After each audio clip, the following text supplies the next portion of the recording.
Have you ever wondered why certain logos fade into obscurity, but other logos like Nike's iconic swoosh, Prada's elegant typeface resonate with you, they remain in your mind, and you can almost call back to them whenever and wherever you are? Well, on today's episode, I'm going to be deep diving into the world of logos, specifically within the context of a fashion brand, of a sportswear brand.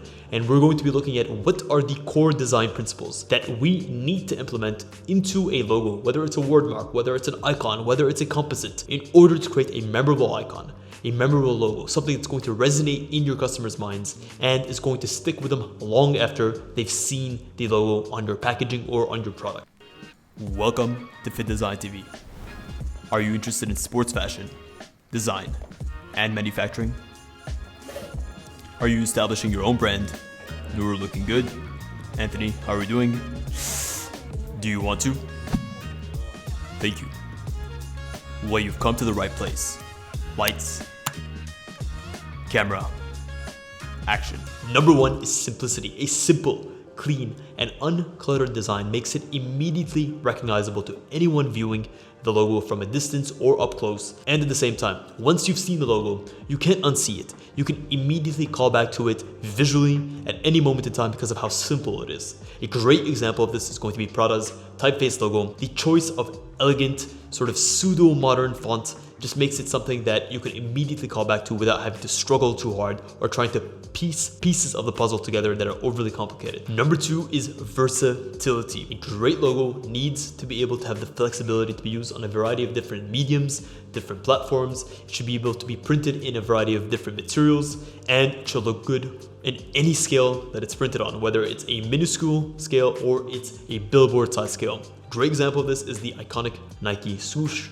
Whether it's on a small 1 inch by 1 inch hem tag, or you scale it up to a billboard that is in the middle of Madison Square Avenue, you have the ability to immediately recognize the logo. It looks great, it sits great, the proportions are on point, and you don't feel that there's anything that's taken away from the logo by scaling it up. You don't feel that it loses its resolution when you scale up. It just has the right amount of detail to be read in small and large formats. Next up, your logo must have a consistency with your brand values and your brand identity. Any logo mark that is created as a identifier of any brand needs to be 100% aligned with that brand's core values and core way of identifying itself. Chanel is a great example of this. Chanel has the interlocking C monogram, and it's a logo that has a timeless elegance and a luxury to it that is in perfect alignment with the brand's core segment of buyers and ultimately the brand's ethos and what it stands for. A logo for Chanel that it wasn't timeless, wasn't elegant, didn't exude luxury, just wouldn't make sense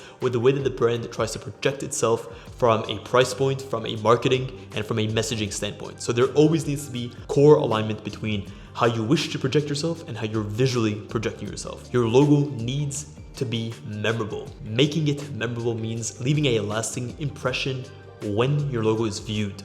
It needs to elicit some form of aspirational emotion in the viewer. Great example of this would be Polo Ralph Lauren. You have that striking image of the polo rider on horseback, and he's or she's strolling down or charging down with polo stick in hand, and it just creates this aspirational environment of this polo player that is upscale, luxury, that is active, and it's something that we can all aspire to, and something that resonates in the viewer's mind long after they've seen the logo. Your logo must be timeless. Everyone knows that fashion trends come and go, but your brand icon, your brand name, your brand workmark must stand the test of time. It must employ timeless elements that are able to transcend trends and evolve when it needs to, but retain its core identity. A great example of this would be Gucci with its interlocking G monogram.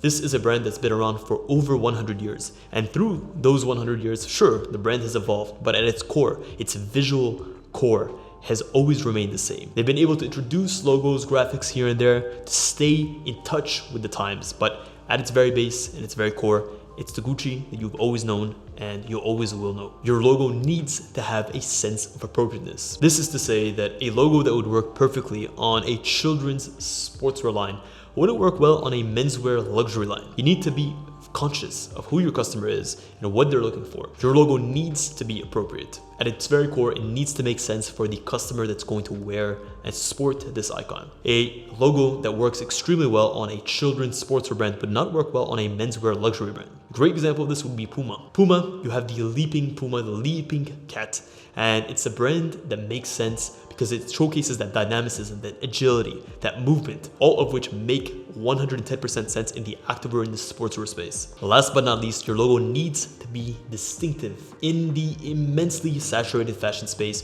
your logo needs to have its own two legs, its own two distinctive legs to stand on its own, to be distinctive, to be able to compete against the competition. Creating something that is immediately distinctive, that can stand apart from the rest, is going to be key. Hermes is a phenomenal example of this. The iconic Duke and horse carriage logo that they have is something that's elegant, but something that you don't quite see anywhere else. When you see the iconic Duke logo, you can immediately tell that this is Hermes, this is distinctive, this is something I haven't seen before. With that being said, make sure to create a logo that you identify with, that you can stand behind, and you know represents who you are and what your brand wishes to be at its very core. Well guys, that is it. That is a wrap on this episode. That's been my key design principles for designing an effective logo. Let me know which of these key principles you agree with the most, or if there's any you would add to the list. Also, if you want me to take a look at your brand, your icon, you want my personal opinion on how to improve it, check the link in the description. I offer one-on-one consultation calls every single week. And guys, with that, until next time, the lights are out. Stay awesome.